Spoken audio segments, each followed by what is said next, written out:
오늘 하나님께서 저와 여러분에게 주시는 말씀은 고린도전서 10장 말씀입니다. 고린도전서 10장 말씀이 1절 33절 길지만 제가 1절부터 11절까지 읽고 12, 13절을 합독하고 또 31절에서 33절까지 합독하도록 하겠습니다.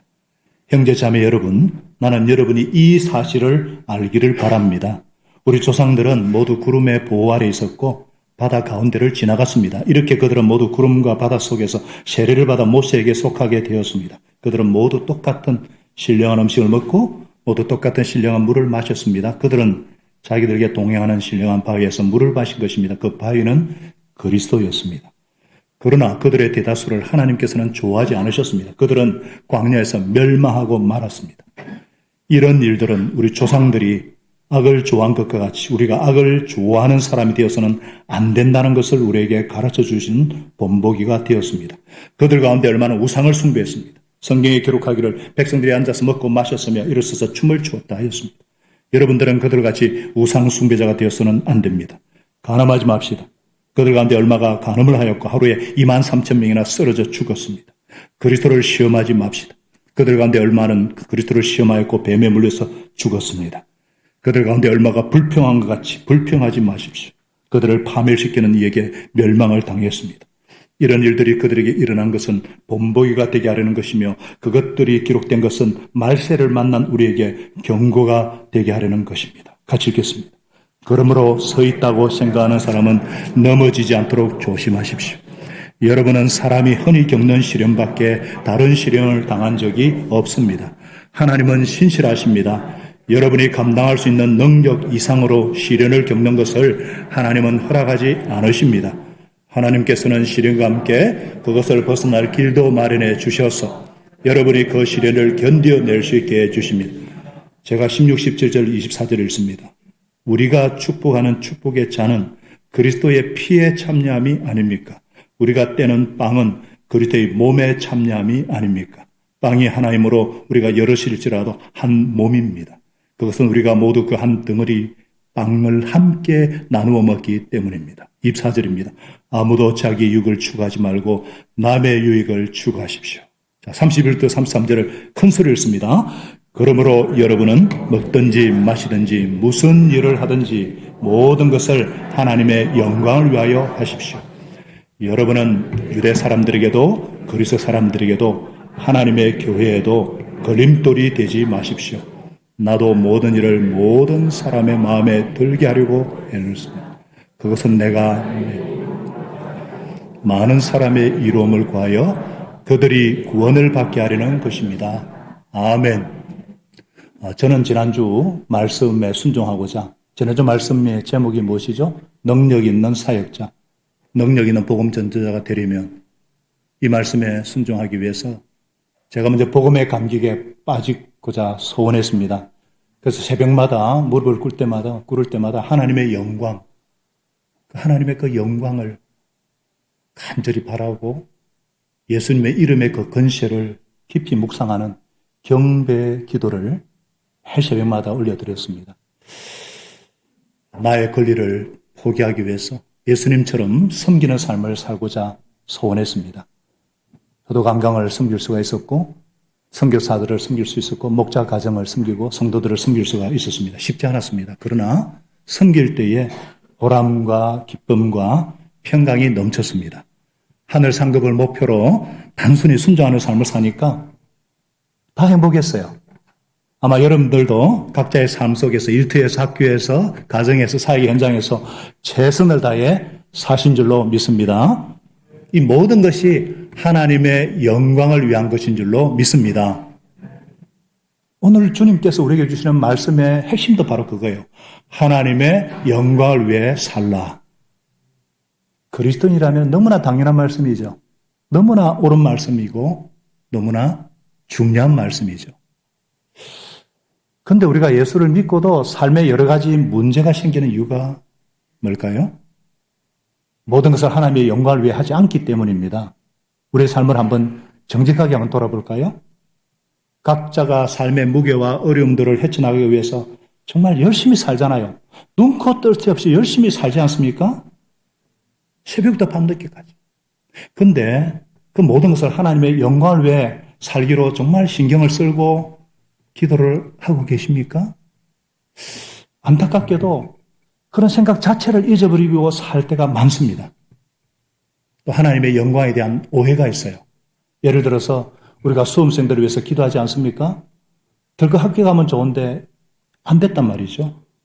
그러면은 참 본인들이 먼저 내가 하나님의 체면을 깎았다 이런 생각에 빠지는 사람이 있어요. 아니 정말 하나님이 진짜 살아계시고 복을 주시고 사랑하신다면 왜 합격시켜 주시지 않고 좌절하게 하셔가지고 시험에 빠지게 하는가? 직장도 승진이 잘 안 되고 사업이 어려우면 막 원망으로 시험에 빠지는 분도 있어요. 여러분, 우리가 하나님의 체면을 세워드려야 된다. 이거 불가능한 일입니다. 어떻게 가능하겠어요? 그러니까 예수 믿는 게 어떨 때는 짐일 때가 있어요. 예수를 믿으니까 모든 게 잘 돼야 된다는 강박관념. 그래서 하나님 나를 사랑하는 정도로 부자가 되고 세상에 또 성공하고 합격도 하고 진급하고 이거를 하나님의 사랑의 정보로 삼으려 한다. 이거는 또 다른 공로주의입니다. 그 율법주의라 그래요. 그러니까 교회를 다니면서도 돈돈 그러고 사람들 앞에서 잘 되기만을 바라고 이걸 보여주려고 하고 이걸로 하나님의 사랑을 증명하려고 하니까 안 되고 실패하면은 나를 버리신 건가? 나를 안 사랑하는 건가? 그러니까 신앙 자체가 무거운 짐이 되고 교회 안에서도 세상 분위기가 감도는 거예요. 하나님이 어떻게 영광 받으시는지 정확히 모르기 때문에.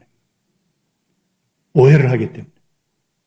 또 어떤 분은 신앙 안에서 이 자유를 참 누리고 그건 좋아요. 말도 내가 하나님 영광을 위해 산다. 참 좋아요. 그런데 사실은 자기 감정대로 자기 마음대로 행동하니까 다른 사람에게는 걸림돌이 되는 경우가 있어요. 그래서 구원의 길을 막는 이런 안타까운 일들이 하나님의 영광을 가리는 일들이 일어나는 거예요. 이 모든 것이 어떻게 하나님께 영광이 되는지 정확하게 모르기 때문에 어떻게 하는 것이 하나님의 영광을 위해서 사는 길일까? 오늘 주님께서 명확하게 우리에게 말씀해 주십니다. 하나님 말씀이 다 중요하지만 오늘 말씀은 너무나도 중요하기 때문에 마음으로 전심으로 받으실 길을 예수님의 이름으로 축복합니다.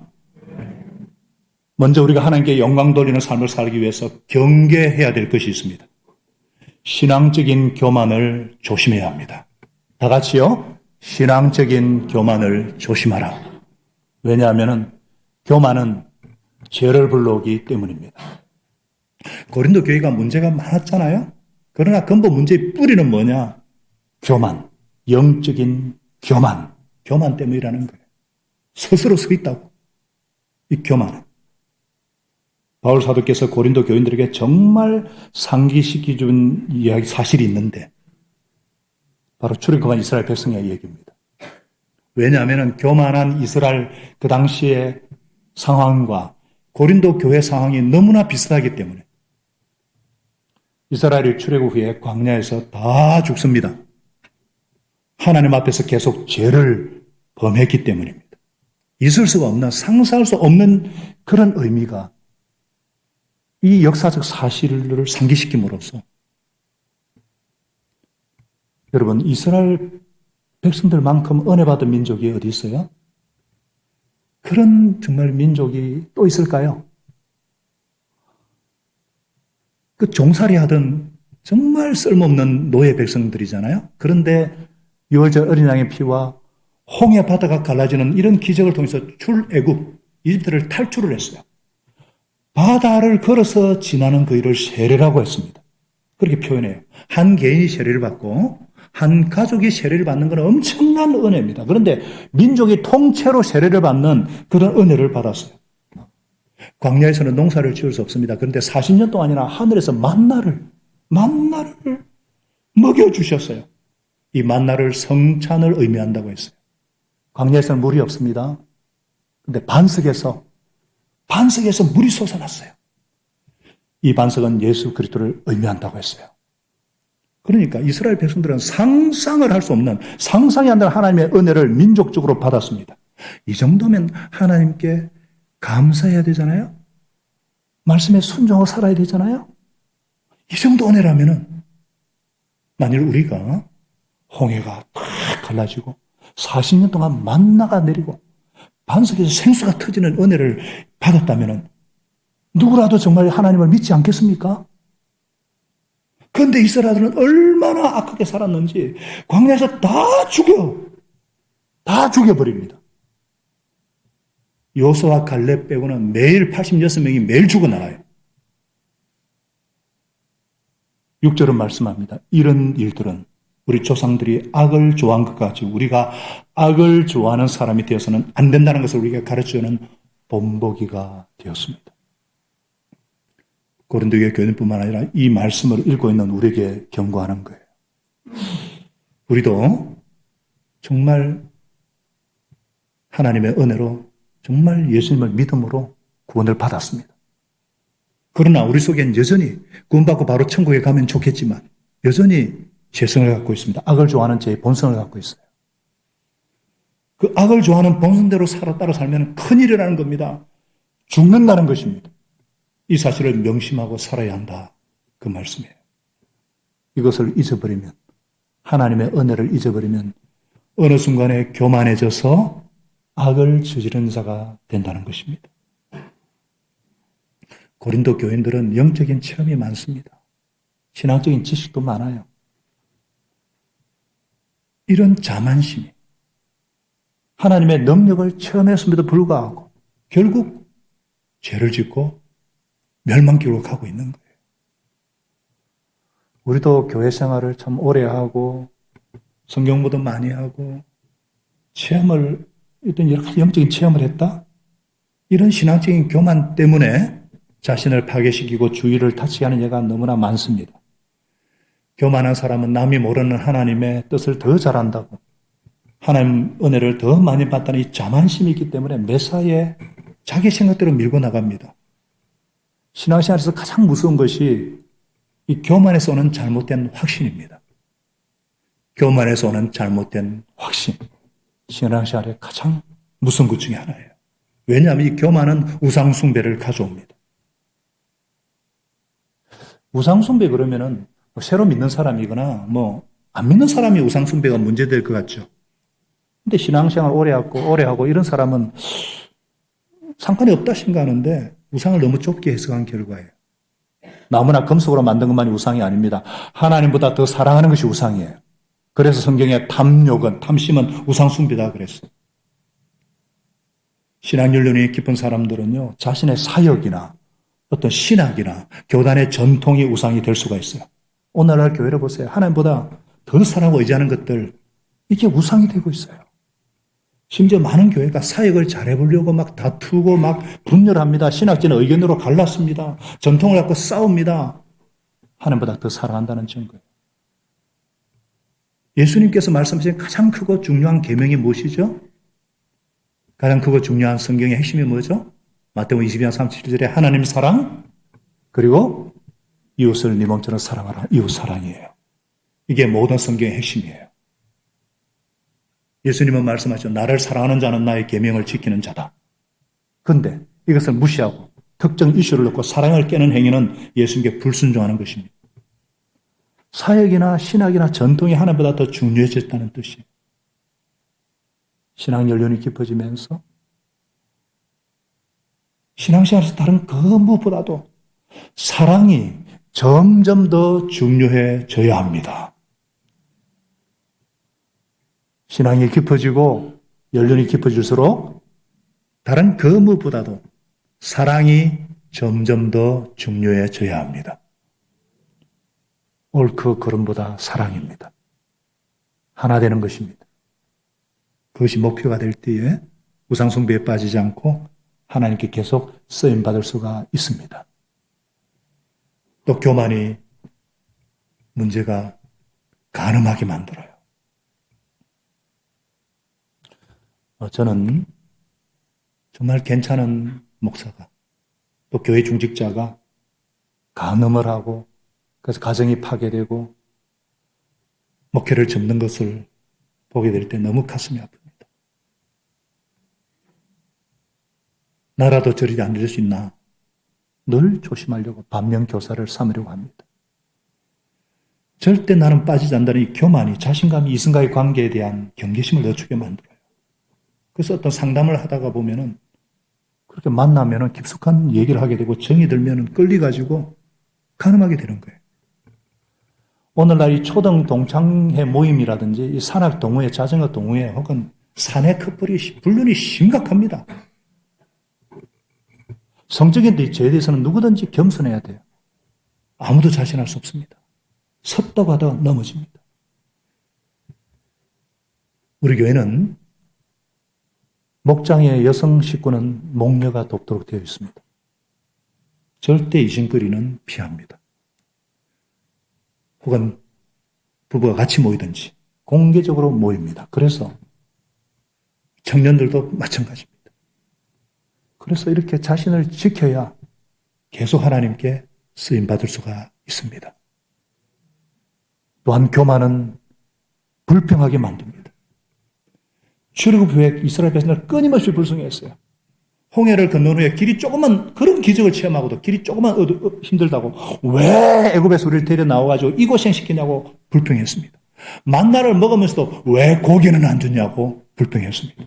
가나안 문턱에 서서 정탐꾼의 보고를 듣고 와 이제 죽었다. 왜 우리를 여기서 죽이려 하느냐. 끊임없이 불평했어요. 기적을 체험하고 3일도 안 돼서 불평합니다. 계속 불평을 해요. 지도자 모세를 대한 불평을 하나님이 뭐라고 하셨어요? 나에 대한 불평이다. 그러면서 광야에서 다 죽여버렸어요. 그러므로 공동체 안에서 교회 안에서 불평하지 말아야 합니다. 우리 목자님들 참 경험하지 않아요? 처음에 VIP가 교회 오라면은 다 고분고분히 말 잘 들어요, 그죠? 근데 좀 상공부하게 내고 시간이 좀 지나고 교회 돌아간 것 좀 안다 싶으면 막 달라지죠? 막 대들고 말이에요, 그죠? 불평하고. 초신자들이 불평하는 거 못 봤어요? 조금 실린 연륜이 좀. 여러분, 물론 이제 담임이나 목자나 중직자에게 이의를 제기한다든지 좋은 의견이 있다든지 새로운 제안을 할 수 있죠. 그게 내 눈에 뜨이면 그게 은사라 그랬잖아요. 그러나 불평과 원망은 말아야 돼요. 그렇다면 불평하고 이견, 의견을 제시하는 그 차이가 뭐냐? 이견은 본인에게 직접 제시하지만 불평은 제3자에게 쏟아놓습니다. 이견은 구체적인 대안을 제시하지만 불평은 대안 없이 비판만 합니다. 이견은 지도자가 수용하지 않으면 하나님 뜻을 하고 결정에 따릅니다. 그러나 불평은 안 받아들이면 더 목소리를 높입니다. 더 불평 컨퍼런스를 벌리고 누룩을 악영향을 끼칩니다. 우리는 신앙 연륜이 깊어지면 깊어질수록 말을 아껴야 합니다. 굳이 말을 할 때는 사랑의 말, 격려의 말, 배려의 말, 긍정의 말을 해야 됩니다. 제가 노예 임원을 거치고 또 여러 가지 섬기다 보니까 다른 교회 성도가 교회 문제를 가지고 오늘도 저녁에 우리 교회에서 모이집니다만 자꾸 저한테 막 이렇게 불평을 쏟아놔요. 그럼 그때 제가 정말 죄 지은 것이 아니면은 여당이 되십시오. 목사님 편이 되어주세요. 지도자가 불평하다가 하나님께 불평하는 결과를 가져올 수 있습니다. 우리는 영적으로 신앙적으로 경륜이 쌓이고 지식이 쌓일수록 불평하지 않는 사람이 되어야 됩니다. 그래야 하나님께 끝까지 쓰임받을 수가 있습니다. 나는 영적으로 아주 굳건하게 서 있다. 이런 자만, 교만을 경계하셔야 돼요. 더 겸손하게 12절 말씀을 저와 여러분이 가슴에 새길 수 있길 바랍니다. 12절을 같이 읽습니다. 시작. 그러므로 서 있다고 생각하는 사람은 넘어지지 않도록 조심하십시오. 우리가 예수님을 믿고 난 다음에라도 얼마든지 우리는 이 악한 본성과 교만에 빠질 수 있다. 시험과 시련에 빠질 수 있다는 사실을 알고 조심하셔야 돼요. 이것은 소극적인 것이고 적극적으로 이럴 때 반드시 기억해야 될 것이 무엇인가. 그럴 때에 내가 겸손해지지 않고 교만해지고 여러 가지 시험에 빠져서 어떻게 되느냐. 성령님의 손을 꽉 붙잡으셔야 됩니다. 뭐라고요? 성령님의 손을 꽉 붙잡아라. 성령님이 무슨 손이 있겠습니까? 많은 이미지입니다. 이미지. 저를 따라하겠습니다. 다시 한번. 성령님을 꽉 붙잡는다. 꽉 붙잡으시오. 왜 제가 이 말씀을 하냐면은 이미지거든요. 우리 듣고 잊어버려요. 정말 사실은 하나님은 24시간 우리와 함께 하시는데 내가 놓치거든요. 여러분 교만을 경계하기 위해서 소극적으로 피할 것이 아니라 적극적으로 주님을 바라보셔야 되고 성령님의 손을 꽉 붙잡으셔야 돼요. 왜냐하면 우리가 어떤 시험이나 어떤 시련을 만나도 반드시 우리 하나님께서 피할 길을 주시고 이길 길을 여신다는 것입니다. 13절은 말씀하십니다. 여러분은 사람이 흔히 겪는 시련밖에 다른 시련 당한 적이 없습니다. 하나님은 신실하십니다. 아멘. 감당할 능력 이상의 시련 겪는 하나님은 허락하지 않으십니다. 아멘. 그것을 벗어날 길도 마련해 주시든지 아멘. 견뎌낼 수 있는 힘을 주십니다. 아멘. 이 네 가지 반드시 기억하셔야 돼요. 하나님은 신실하시고 하나님은 감당 못할 시련 허락하지 않으시고 벗어날 길을 주시든지 감당할 힘을 주시든지 우리에게는 악을 좋아하는 본성이 있어요. 그런데 우리가 어떻게 제 본성을 이기는 삶을 살 수 있는가? 본성대로 살지 않을 수 있느냐? 하나님께서 어떤 시련과 시험도 이길 수 있는 은혜를 주셨기 때문입니다. 그것이 무엇입니까? 우리 안에 오신 성령 하나님이십니다. 부활하신 예수님이세요. 성령께서 오셔서 하시는 일은 뭐예요? 예수님을 바라보게 하시고 육신의 본성을 따르지 않고 성령을 쫓아서 예수님을 바라보게 하시고 예수님과 동행하게 하시고 예수님의 인도를 받게 하심으로 성례의 삶을 살게 하시는 분이 바로 누구냐? 성령 하나님 그분이십니다. 우리는 혼자서 싸우는 게 아니에요. 우리 안에 계신 성령께서 육의 본성에 끌려가지 않도록 도와주고 계십니다. 내조하시고 동행하시고 함께 하십니다. 그래서 우리가 계속 주님을 바라보도록 주님과 동행하도록 이끌어 주십니다. 피할 길을 주시든지 이길 힘을 주십니다. 정말 힘들 때는 우리를 업고 가십니다. 두 발자국 비유 아시죠? 자세히 설명 안 합니다. 모ral 중에 생명의 삶 수고하시기 바랍니다. 내가 어떨 때는 네 발자국이었거든요. 주님과 함께 하는데 너무 힘든데 보니까 두 발자국이에요. 정말 힘들어 죽을 것 같을 때 그때는 주님이 나를 업고 가시는 거예요. 그렇기 때문에 그럴 때는 주님 안에 딱 붙잡아야 돼요. 엄마가 등에 업을 때 애가 할 일은 뭐예요? 이걸 뭐라 그러죠? 그걸 뭐라 그래요? 어? 딱 붙는 거 뭐라 그래요?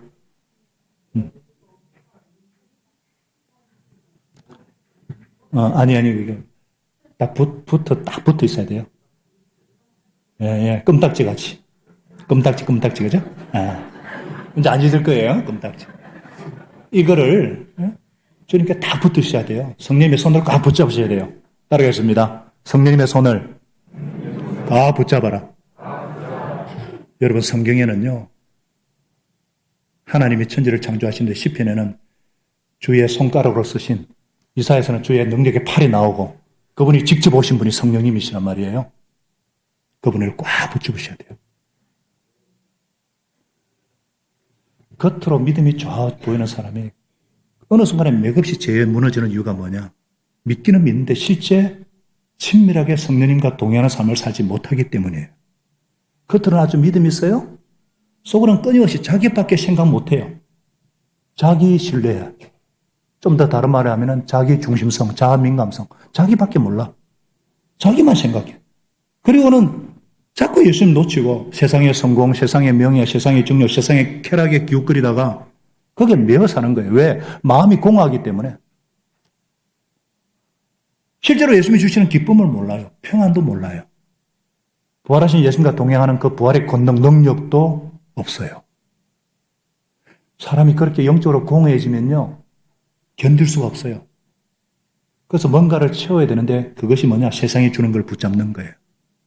마귀는 끊임없이 우리 육신의 욕망을 건드립니다. 악을 좋아하는 제 본성을 충동절을 해요.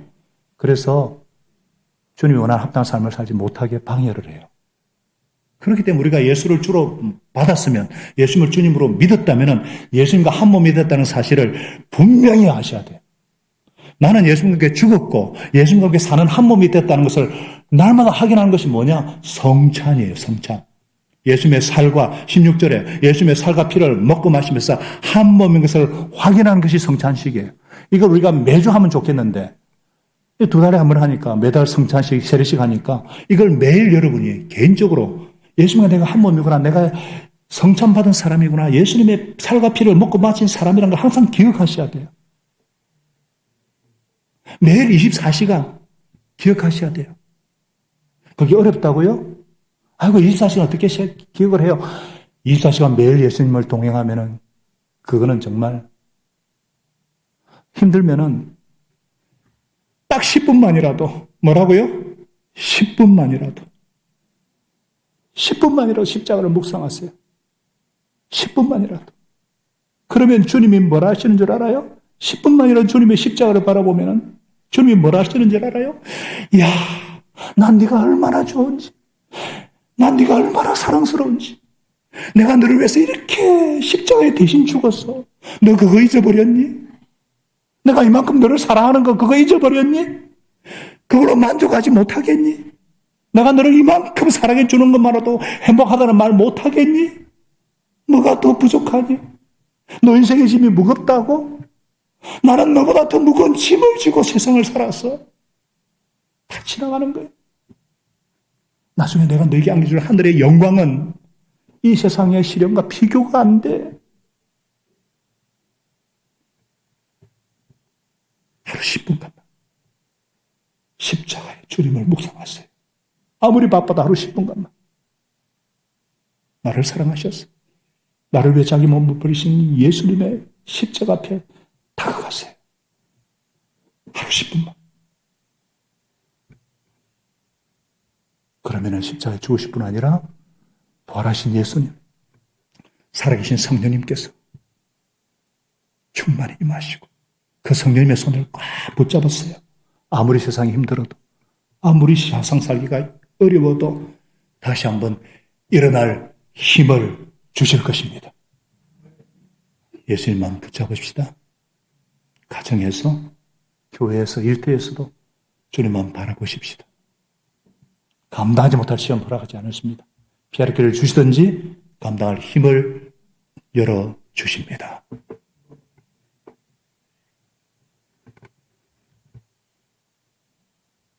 그렇게 하시기로 결심하신 분은 아멘.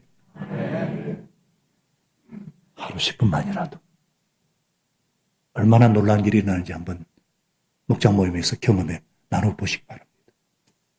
다음 주 왔을 때 주님 제가 여러분 또 성찬에는 놀라운 은혜가 있는데요. 성찬을 함께 나누는 성도는 예수님 안에서 한 몸이라는 거예요. 17절에 보니까 한 몸이에요. 성찬을 통해 주님과 내가 하나가 되고 이웃과 하나가 되는 거예요. 나 따로 너 따라고 아닙니다. 이것이 교회의 비밀이고 교회의 영광이에요. 성찬을 우리는 다 한 몸이에요. 이 성찬을 어디서 받습니까? 동사무소에서, 극장에서. 이 성찬은 교회 외에는 없어요. 교회를 통해서만. 그렇기 때문에 영광스러운 교회. 정말 무슨 일이 있어도 지켜야 돼요. 우리는 무슨 일이 있어도 우리 공동체 교회를 내 생명처럼 사랑할 수 있는 거예요. 주님의 피로 사신 교회를 정말 사랑합니다. 주님의 피로 사신 우리 목장을 정말 사랑하십니다. 사랑합니다. 그 결과 어떻게 되겠어요? 걸림돌이 아니라 디딤돌이 되는 거예요. 다 같이요. 걸림돌이 아니라 디딤돌이 된다. 이게 무슨 말이냐. 정말 성령 충만한 그리스도인은 자기 유익을 구하지 않습니다. 형제, 남의 유익을 구합니다. 이것이 계속 고린도전서를 통해 우리에게 주시는 메시지잖아요. 그죠? 그래서 제사에 올릴 음식 같은 문제로 형제의 걸림돌이 되지 않게 한다는 거예요. 성찬에 참여한 성도는요, 귀신의 식탁에 참여할 수가 없습니다. 또 뭐든지 할 수 있는 자유가 있고 뭐든지 지식이 있어요. 모든 걸 할 수 있지만 덕을 세우는 것이 아니라면 삼갑니다. 오히려 죄냐 아니냐 이 차원을 넘어섭니다. 오히려 적극적으로 먹든지 마시든지 무엇을 하든지 모든 것을 하나님의 영광을 위해서 하게 됩니다. 그래서 31절을 말합니다. 다시 한번 같이 읽습니다. 시작. 그러므로 여러분은 먹든지 마시든지 무슨 일을 하든지 모든 것을 하나님의 영광을 위해 하십시오. 모든 것을 하나님의 영광을 위한 디딤돌이 되게 한다는 게 디딤돌 아시죠? 예수님이 우리의 디딤돌이 되셨어요. 나를 밟고 지나가라. 성숙한 그리스도인의 삶의 기준은 이게 죄냐 아니냐 이 차원을 넘어선다는 거예요. 마치 담배 피우는 게 죄냐, 술 마시는 게 죄냐 아니냐, 노래방 가고 당구장 가고 게임방 가는 게 죄냐 아니냐, 그걸 넘어서는 거예요. 그 자체 말로는 이게 가치 중립적인 것이라서 뭐 죄다 말하기 힘들어요. 그러나 정말 하나님께 쓰임받는 삶, 성령 충만한 삶, 하나님의 영광을 위하는 삶을 위해서는요, 적극적인 신앙생활을 하게 됩니다. 죄를 짓지 않겠다는 어떤 소극적인 건, 이건 소극적인 삶이에요. 이러한 사람의 신앙생활은 무거운 짐이고 부담입니다. 오히려 죄니 뭐니 따지지 않고 마음대로 사는 세상 사람들을 마음으로 부러워하는 모순에 빠지는 거예요. 이러면 신앙생활이 도리어 연약한 자에게는 막 걸림돌이 되는 겁니다. 그러나 정말 겸손하게 예수님만 신뢰하는 사람, 공동체를 사랑하고 남의 유익을 구하는 사람, 24시간 동안 예수님을 바라보고 10분만이라도 성령의 손을 가붙잡고 사는 사람은 그 중심의 동기가 예수 그리스도, 살아계신 주님, 부활하신 주님이기 때문에 그런 사람은 성령께서 가시는 성전인 교회를 너무나 사랑하기 때문에 모든 것을 하나님의 영광을 위해 살게 된다는 거예요. 이런 사람은 누구에나 걸림돌이 아니라 디딤돌이 되는 삶을 살게 됩니다. 할렐루야. 사랑하는 여러분, 하나님의 영광을 위해 산다는 게 구체적으로 무엇인가? 제가 서론에 말씀드리지만 두 가지만 한번 짚어드립니다. 늘 염두에 두셔야 돼요. 첫째로 우리가 하나님의 영광을 위해서 무엇을 더할 수 없다는 것입니다. 감히 우리가 어떻게 하나님의 영광에 뭘 더할 수가 있겠어요? 하나님의 영광을 위해서 노력하는 분 중에 오해가 뭐냐? 내가 그렇게 살면 하나님이 더 영광이 커질 것이다. 우주와 모든 것을 만드신 하나님이신데 우리가 뭘 한들 우리와 상관없어요. 하나님은 그 자체가 영광스러운 분이십니다. 할렐루야. 26절에 말씀하자 땅과 거기에 모든 가득한 다 주님의 것이에요. 그럼 우리는 다만 하나님의 영광을 인정할 뿐입니다. 그것을 인정하는 사람들이 그리스도인이에요. 세상 사람들은 하나님의 영광을 보지도 알지도 못합니다. 다 자기 영광. 다 자기 영광을 살죠. 그러나 우리는 하나님을 하나님으로 인정하여 드리는 그것이 중요해요. 그건 우리 상황이나 내 신앙 상태와 상관없이 하나님의 영광은 언제나 찬란합니다. 말씀과 성령님의 가르침 같은 하나님의 영광은 찬란해요. 그러나 전이나 후나 여전히 영광은 찬란하십니다. 내가 밥을 먹을 때도, 공부할 때도, 목장으로 모일 때도 우리가 하나님의 영광을 인정하기 위해서 그렇게 하고 있는가? 두 번째, 우리의 삶의 목표가 하나님의 영광을 최대한 드러내려고 애를 쓰는 거예요. 예를 들어서 어떤 학생의 목표가 있다 그래요? 하나님의 영광을 위해서 열심히 공부합니다. 그러면은, 그 제대로입니다. 학생인데 열심히 공부하지 않는다 그러면 영광을 위해 사는 게 아니에요.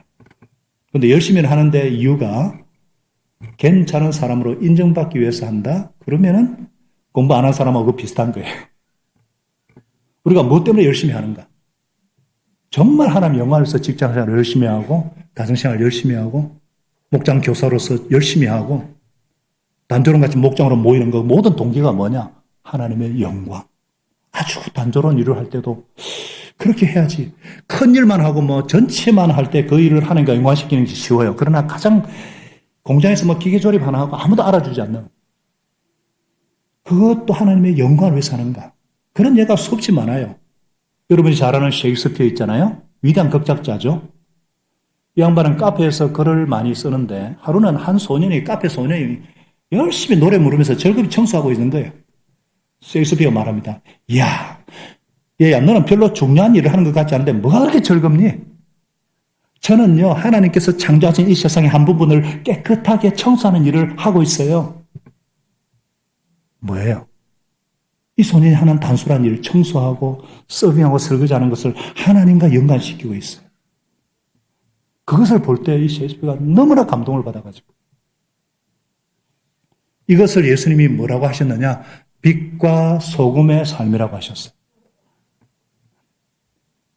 우리는 이 세상이 다 부정부패로 가득 차 있다는 걸 다 인정하고 동의하실 거예요. 그런 세상에서 어떤 사람은 그냥 체험은 체념하고 동화되어 삽니다. 그냥 세상 그러니까. 어떤 사람은 세상을 피해서 산속으로 가든지 수도로 가든지 가상세계로 도피합니다. 인간의 힘으로 할 수 있는 게 두 가지밖에 해결밖에 없어요. 그러나 성령 받아서 하나님의 능력이 역사하는 삶을 사는 사람은 세 번째 선택이 있어요. 적극적으로 세상을 변화시키는 거예요. 어두운 세상을 밝히면서 부패한 세상을 정화시키면서 어떻게 해요? 나의 착한 행실로 녹아지면서. 그래서 그 착한 행실을 보고 마태복음 5장 16절에 예수님 말씀하셨잖아요. 그것을 보고 하늘에 너희 아버지께서 영광을 돌리게 하여라. 이거 사람의 힘으로 안 됩니다. 그러나 내 안에 있는 성령께서 그렇게 살 수 있는 욕구도 주시고 능력을 주시기 때문에 내 안에 살고 있는 그리스도께서 그것에 은혜를 주시니까 가능하다는 것입니다. 이분의 손을 힘있게 의지하셔서 큰 일 하려고 하지 말고 주위에 조금만 일부터 하면 되는 거예요. 예를 들어서 막 이혼율, 출산율이 지금 절벽이다 그렇게 하지 마시고 그냥 기관 형제처럼 결혼하면 되는 거예요. 저 형제가 우리 둘째 아들보다 1살 많아요. 첫째 아들보다 1살 적어요. 부러워요. 성격이 안 맞고 미국에서 태어났어요. 로라는. 그런데도 하나님과 더불어 살면 얼마든지 행복할 수 있다. 그걸 보여주는 거예요. 그러니까 축복에서 그 연휴에 그 비가 얼마나 많은 친구들이 얼마나 많은 지인들이 왔는지 다 부러워가지고 막 이게 하나님의 영광을 드러내는 삶이에요. 우리 일터에서 요즘같이 부정부패가 많고 사기와 전세 대란과 이런 세상에서 그러나 하나님의 뜻대로 살면은 정직하게 살면은 하나님이 도와주시니까 되더라 이걸 보여줄 책임이 우리에게는 있어요. 야 이거 뭐가 있구나 뭐가 센 백이 있는데 보니까 예수 그리스도야. 이야 그러면 점점 세상이 밝아지고 사회가 변하고 나라도 변화되지 않겠는가. 이런 사명감을 갖고 살아야죠. 뭐 죄냐 아니냐 이런 초보적인 단계 그런 신앙생활 재미없어요. 그러면 세상 부러움이 끊어버릴 수가 없어요. 우리에게는 세상을 밝게 할 책임이 있습니다. 정화할 책임이 있습니다. 걸림돌이 아니라 디딤돌이 되는 빛과 소금의 삶인 거죠. 이 빛과 소금이 되는 저와 여러분 될 수 있기를 바랍니다. 그리고 하나님 주신 또 다른 사명이 뭐냐? 하나님 영광을 드러낸다는 것이 구체적으로 영혼 구원을 위해 산다는 겁니다. 33절을 말씀하죠. 나는 모든 일을 모든 사람의 마음에 들게 하려고 애를 씁니다. 그것은 내가 내 이름을 구하지 않고 많은 사람의 이름을 추구하여 그들이 뭐예요? 구원을 받게 하려는 것입니다. 한 사람이 더 구원할 수 있다면 정말 영원한 멸망에 떨어질 그 사람을 구원하고 그 사람의 구원에 도움이 된다면 바울은 무슨 취급받아도 좋다는 거예요. 이중적이다, 사도답지 않다, 별소리 들어도 좋다 이거예요. 바울의 소망은 하나님의 영광. 그리고 내가 희생되더라도 누군가가 살아난다면 우리의 목자 목녀들이 그런 분들 아니에요? 의무감으로 이렇게 희생하고 섬길 수가 있겠습니까? 진작에 다 그만뒀겠죠. 지쳐서 나갔다 떨어졌을 거예요. 끝이 없잖아요. 그러나 우리 목자 목녀들, 우리 중직자들은 이 주님의 구원의 은혜뿐만 아니라 보야비 한 영혼이 전도받아 구원받을 때 그것을 맛보는 그 하나님의 기쁨을 맛보고 영혼이 멸망받을 사람이 나의 섬김과 나의 기도를 통해서 영생을 누릴 사람으로 운명이 바뀌었다. 하나님 나라의 일익을 담당했다는 그 보람과 그 가치 때문에 그것 때문에 희생과 헌신이 무겁지 않게 느껴지는 것입니다. 이것이 하나님이 나를 이 땅에 오게 하신 목적이고 나를 구원하신 목적이고 불러주신 목적이라는 그 사실 때문에 빛과 소금이 되고 영혼 구원을 위해서 적극적인 신앙, 보람 있는 신앙, 끝까지 겸손히 쓰임받는 축복의 통로가 되는 삶. 바로 저와 여러분을 이 땅에 보내주시고 우리를 하나님의 자녀로 불러주신 그 목적을 위해 사는 하나님의 영광을 위한 삶인 줄로 믿습니다. 이런 삶을 다 살아내어서 하나님의 기쁨이 되고 행복한 저와 여러분 되게 해주시기를, 우리 교회 되게 해주시기를 예수님의 이름으로 축복합니다. 하나님 아버지, 우리 오늘 말씀을 가지고 하나님께서 내게 주신 감동이 있다 싶으면 그것이 단어일 수도 있고요, 문장일 수도 있고요, 말씀일 수도 있습니다. 그것을 붙잡고 주님, 내가 모든 일에 하나님의 영광을 인정하고 영광을 드리는 최선의 삶을 살 수 있도록 주님 은혜를 베풀어 주시옵소서. 우리 한번 기도하겠습니다.